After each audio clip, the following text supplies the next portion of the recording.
I never thought I'd outlive my home. Strange thing to say, isn't it? But when you've spent 50 years inside the same walls, when you've watched your children take their first steps in the hallway, celebrated birthdays under the same creaking roof, and painted every room with your own trembling hands, that house becomes more than wood and brick. It becomes part of your body, part of your breath.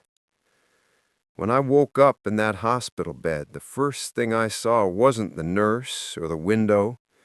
It was the ceiling. White, unfamiliar, sterile.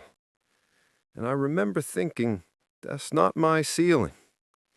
My ceiling had stains in the corner where Maggie, my late wife, used to burn candles every Sunday night.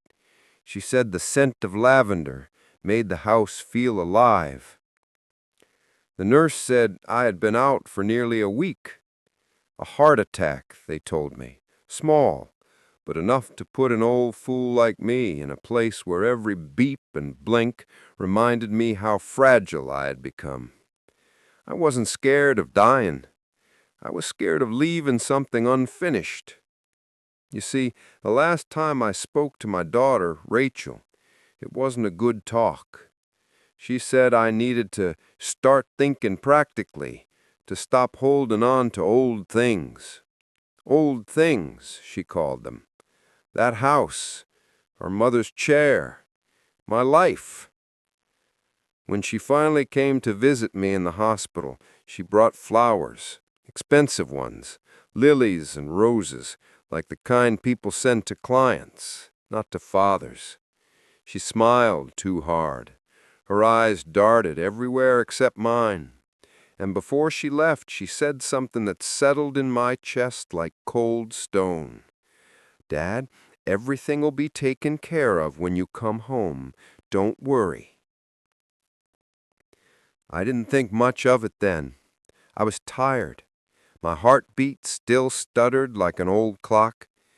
But I remembered that night, lying there, unable to sleep, when a thought crept into my mind that I didn't want to believe. Rachel had always been the practical one, the planner. She didn't like messy things, emotions, nostalgia, responsibility. She liked control. When the hospital finally released me, I took the cab straight home. The driver was kind enough to help with my bag, but I waved him off. I said, I'll manage. It felt good to say that. I'll manage.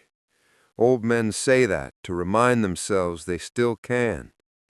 The street looked different when I arrived. New fences, fresh paint, and my mailbox. It had been replaced.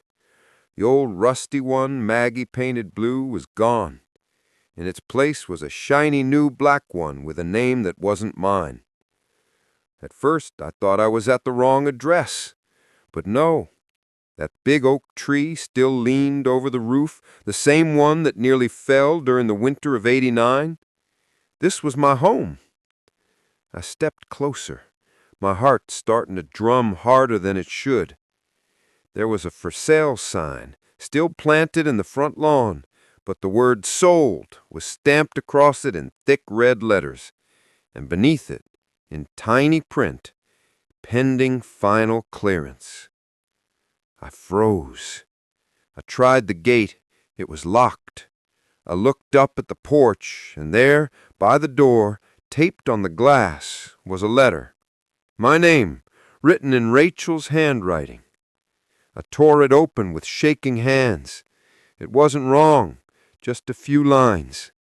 Dad, I did what's best for everyone. The maintenance, the bills, the hospital costs. It was too much. I've arranged for you to stay somewhere better. Please don't be angry. It's done. Rachel. I stood there, letter fluttering in the wind, unable to breathe. Somewhere better. She sold my home while I was fighting for my life. I don't know how long I stood there. A young couple walked past me, holding hands, their strollers squeaking along the pavement. They smiled politely, not knowing the old man by the gate was staring at the ruins of his life. I wanted to scream, but nothing came out, just the sound of dry leaves scraping the sidewalk. When I finally walked away, I didn't take a cab. I just walked. My hospital shoes weren't made for that, but I walked until the street lights turned on and the world turned gold and gray. I didn't go to Rachel's house that night. I couldn't. Instead, I checked into a small roadside motel on the edge of town, the kind of place that smelled like damp curtains and loneliness. The woman at the desk asked me if I needed a weekly or monthly stay. I didn't have an answer. That night, I took out Maggie's photo from my wallet, the one where she's laughing, holding little Rachel in her arms, sunlight spilling across her face, and I whispered, "She sold our home, Maggie. She sold it." Then I cried, the kind of cry that doesn't make sound, only trembles through the bones.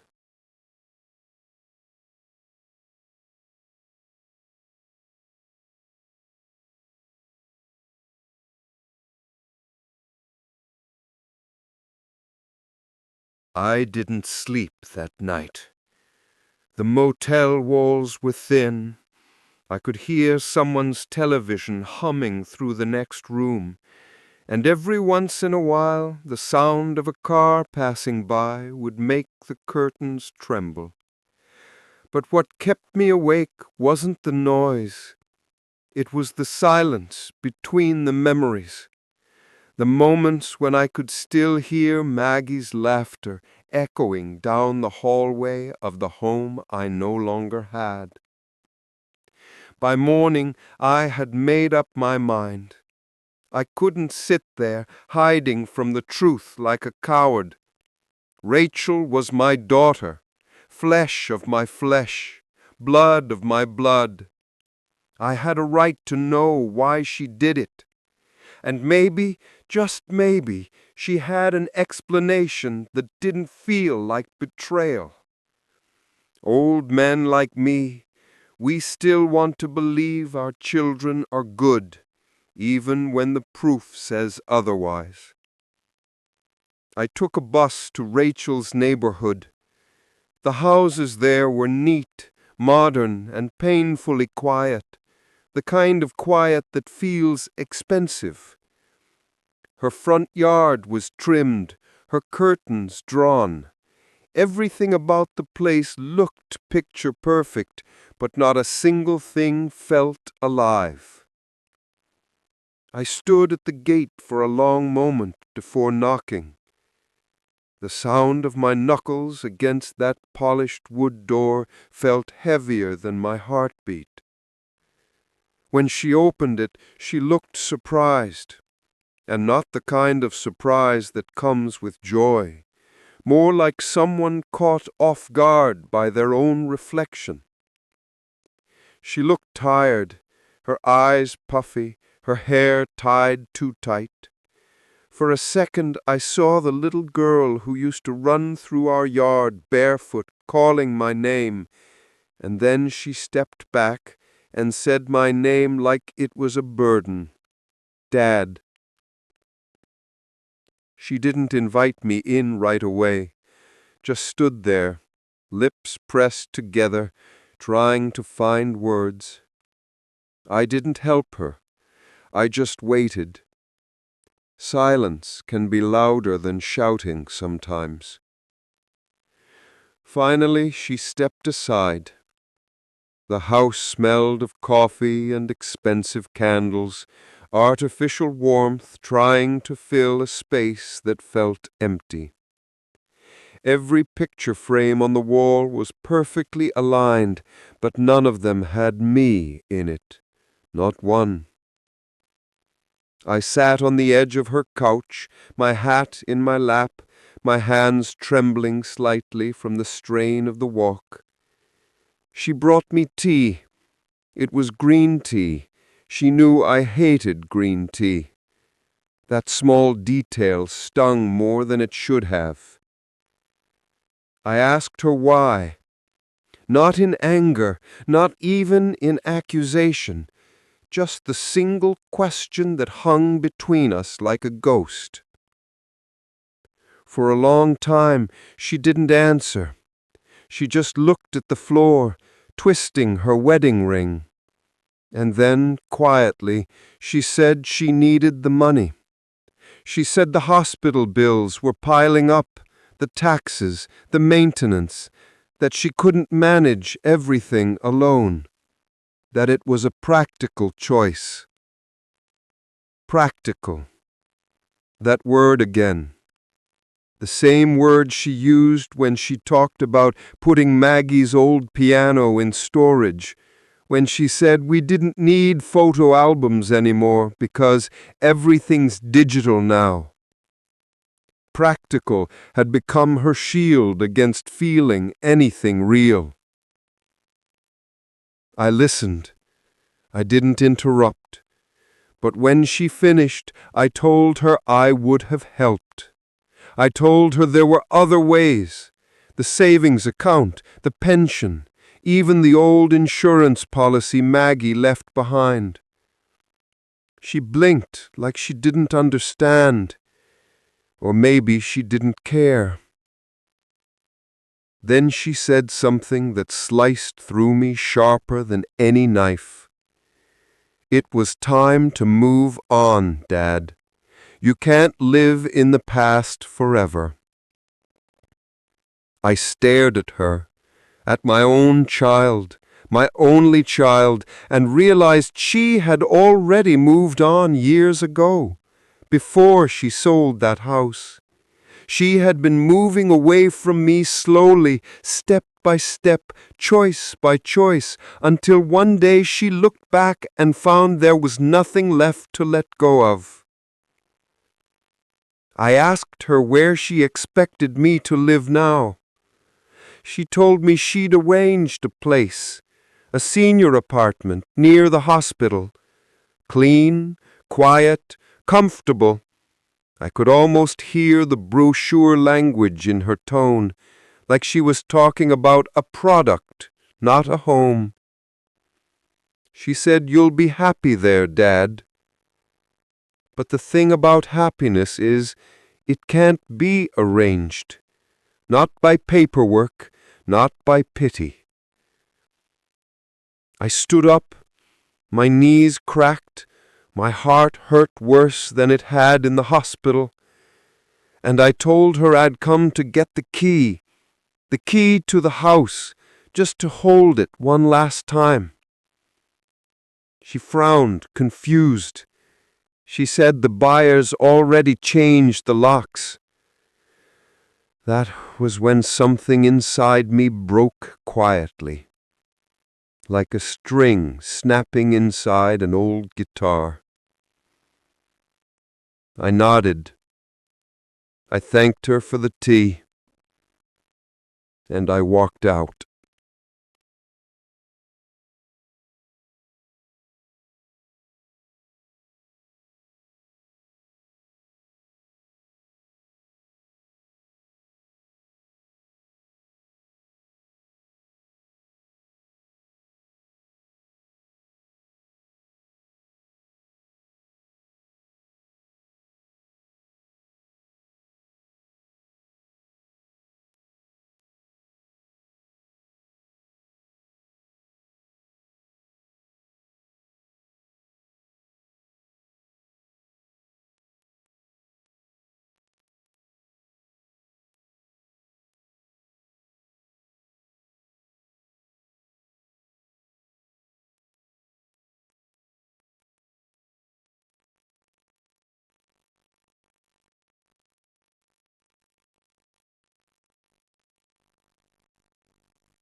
She didn't follow me back. She didn't call out my name. The door closed behind me with a soft click that sounded a lot like goodbye. I don't remember much of the walk that followed, only that the wind picked up and I could smell rain on the air.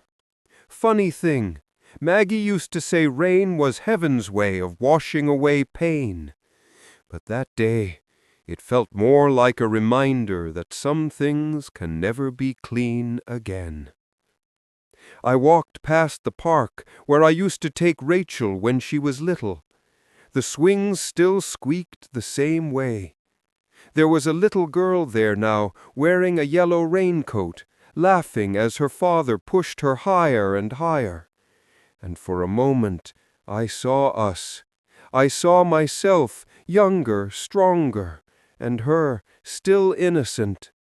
And I wondered when that laughter had turned into silence.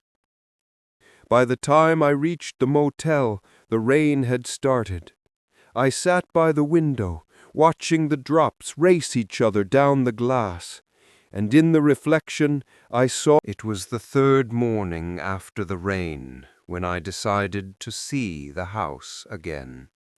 I told myself it was just curiosity, but it was more than that. A man doesn't lose half a century of his life and walk away without looking back at least once. The sky was pale gray, that kind of washed-out color that makes everything look like an old photograph. My shoes still carried the motel dust as I walked down Maple Lane. Every step brought me closer to the familiar rhythm of the neighborhood. The bark of a distant dog, the soft hiss of sprinklers, the smell of wet grass.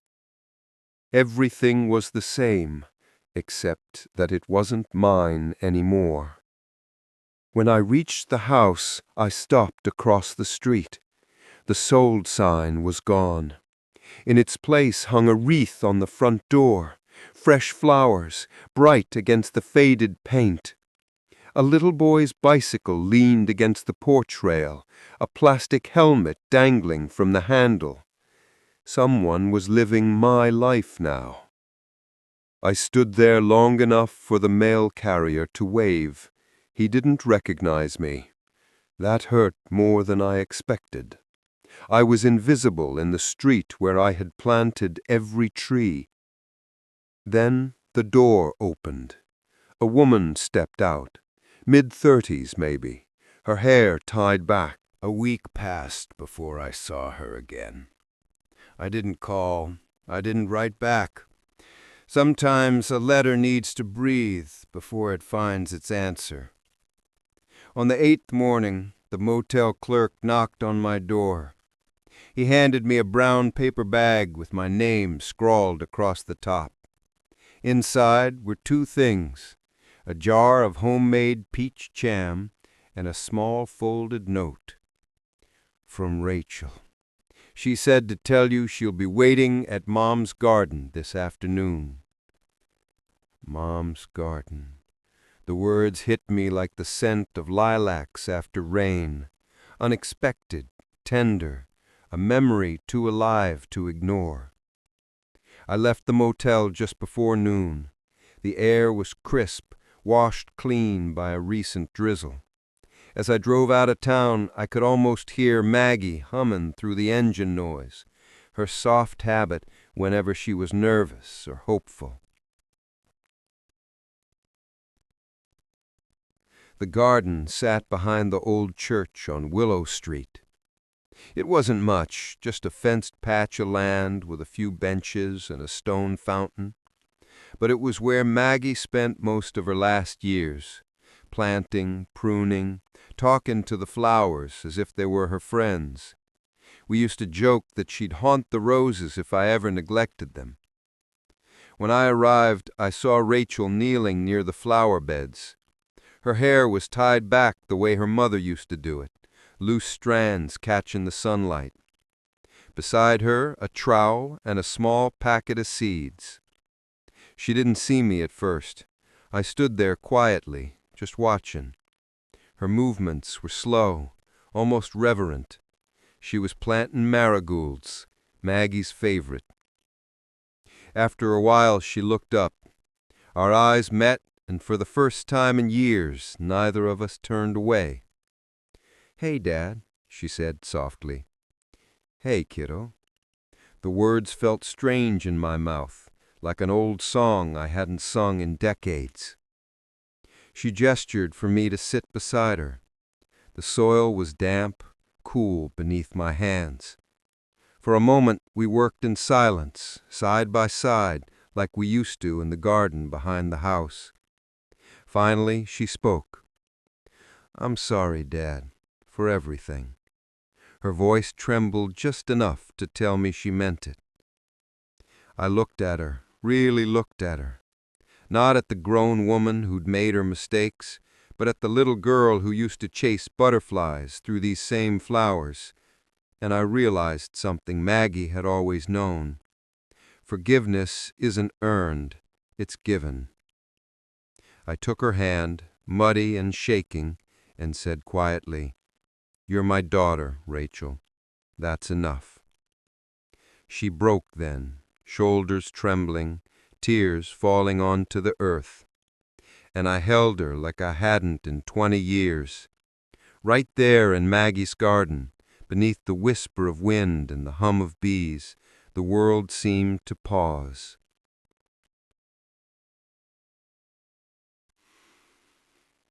After a long silence, Rachel reached into her bag and pulled out a small photo frame. Inside was a picture of Maggie, young, radiant, standing in front of the house we built. Below it was a new photo, the young family now living there, smiling on the same porch. Rachel said, "I went to see them again. The woman told me you stopped by. She said you looked proud." "I was," I said simply. She nodded, tears still on her cheeks, but her smile unsteady, fragile, real. "I can't bring the house back, but maybe we can build something new, together." Those words hung in the air like a promise. Over the next few months, we did just that. We found a small cottage by the edge of town, nothing fancy, but it had a porch, an old oak tree, and enough room for two hearts learning how to start over. Rachel visited every weekend. She'd bring groceries, stories about work, sometimes her guitar. We'd cook together, mostly her cooking, me pretending to supervise. At night, we'd sit on the porch, sipping tea, listening to crickets. One evening she asked me, "Do you ever miss the old place?" I smiled. "Every day, but not the way I used to. Now it feels like a story that ended well." She looked at me for a long time, then said, "I'm glad you didn't give up on me." I laughed. "You're my only daughter. Giving up was never an option." Sometimes forgiveness isn't loud. It doesn't need grand gestures or perfect timing. It's quiet, like two people planting seeds where once there was silence. That winter, we returned to the garden again. Snow dusted the marigolds and the fountain was frozen still. Rachel placed a small wooden sign at the edge of the bed. It read, "Maggie's Garden, where love rests but never dies." I traced the letters with my thumb. She had carved them herself. We stood there, shoulder to shoulder, the cold biting at our faces. The church bells began to ring in the distance, slow, steady, familiar. And I whispered, "You'd like this, Maggie. You'd really like this." Rachel leaned her head against my shoulder. "I think she already does," she said. The wind picked up, carrying the faint scent of marigolds even in the chill. For the first time in a long while, I felt whole. Months turned into a year. The cottage bloomed with color. Herbs by the window, sunflowers by the fence. Rachel started visiting more often, bringing friends, laughter, even plans. One day she brought architectural sketches, small home extensions, studio layouts. She said, "I'm thinking of building again. Maybe this time something we share." I couldn't help but laugh. Guess the builder's blood never skips a generation. She smiled. "Mom would be proud, huh?" I looked toward. It's been 3 years, Maggie. 3 long, quiet years since the day we buried you beneath that old oak tree. Sometimes, when the wind moves just right through the branches, I swear I can still hear your laughter, that soft, bubbling sound that always filled a room before you even entered it. The house feels different without you, though it's not the same one we built. This one's smaller, humbler, but the sunlight still finds its way through the curtains, just like it did in our kitchen. Rachel comes by often now. She brings coffee, sometimes flowers. She's got your stubborn streak, you know, the way she insists on watering plants even when it's about to rain. I used to think we lost her the day we lost you, but maybe she just needed to find her own way back. And she did, Maggie. She really did. I'm writing this letter from the porch, the same place where we used to sit and count fireflies after dinner. The air smells like wet grass, and somewhere down the road a church bell rings. The days are slower now, but softer. I used to wake up angry at the world, at Rachel, at the empty side of the bed where you used to be. But time, it doesn't heal everything. It just teaches you how to live with the ache. You were right about forgiveness. It's not something you wait for. It's something you give, even when no one asks for it. I wish I'd learned that sooner. Maybe things would have been easier for her, for me. You'd be proud of her, Maggie.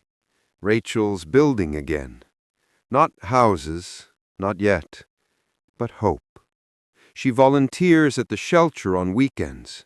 She talks to people who lost everything, and somehow she gives them back a reason to try. The other day she told me something that stopped me cold. She said, "Mom used to tell me, love isn't about holding on. It's about showing up again after you've fallen." Did you really tell her that? Because if you did, you saved us both. Last week, she asked me to visit the old neighborhood. I wasn't sure I could handle it. But we went. Quietly. No announcements, no plans. The new family was outside, hanging Christmas lights on the porch. The little boy waved at us. He must have been 5 or 6. He had the same gap-toothed grin Rachel used to have. The mother came over, smiling, and said, "We've kept everything the way it was. The kitchen tiles, the oak tree, even the rose bush by the window. It just felt right." I couldn't speak. Rachel did the talking, told her how you used to bake pies every Sunday, how we planted that rose bush on our first anniversary. Before we left, I looked back one last time. There was a light on in the upstairs window, our old room. For a moment, I thought you saw you standing there, looking out, smiling the way you used to when the world felt too heavy for me. And I swear, Maggie, it felt like home again. I know now what home really means. It isn't walls or windows or even the memories we nail to them. It's the people who make you feel seen, who forgive you before you even ask, who love you despite every broken piece. You were that for me, and somehow, even gone, you still are. Do you remember the night before Rachel was born? We sat on the floor of the nursery, surrounded by unassembled furniture and baby clothes, and you looked at me and said, "Promise me one thing, No matter what happens, never stop choosing love. I didn't understand back then. I thought love was something that stayed fixed, like the house or the vows we made. But it isn't. It's built and rebuilt over and over again. And sometimes you have to let it collapse before you can learn how to hold it right. Rachel and I are learning every day in small ways. She brings me letters now, her own, written to you. We read them out loud together in the garden. Some are funny, some are full of apologies, and some just say, "I miss you, Mom." You'd like that. You always said words heal more when they're spoken out loud. The marigolds bloomed again this summer, brighter than ever. Rachel planted them herself. She even made a little sign at the gate that says, "Maggie's Garden, where love grows back." That's what she calls it now, your garden. Sometimes I think about how different things could have been. If I'd come home sooner, if I'd told her how much she meant before pride got in the way, if I'd listened to you instead of letting grief harden me. But maybe this, all of it, was the only road that led us here, to this quiet peace, this gentle ending. The sunsets here beautiful, Maggie. They spill across the sky like the last chapter of a story well lived. Every time I watch one, I talk to you, out loud, just in case you're listening. I tell you what Rachel's been up to, how the tomatoes are growing, how the church choir still sings that hymn you loved on Sundays. And I tell you, thank you. For everything. For loving me when I didn't deserve it. For teaching me how to forgive. For leaving behind a heart strong enough to start over. I'm not afraid of the end anymore. When it comes, I hope it's gentle, like the turning of a page. And I hope wherever you are, there's a porch waiting for us. Maybe with a cup of tea, a soft chair, and that same laugh that could quiet any storm. Until then, I'll keep writing. I'll keep tending the garden, and I'll keep choosing love, just like you asked me to. Good night, Maggie. You're still my home.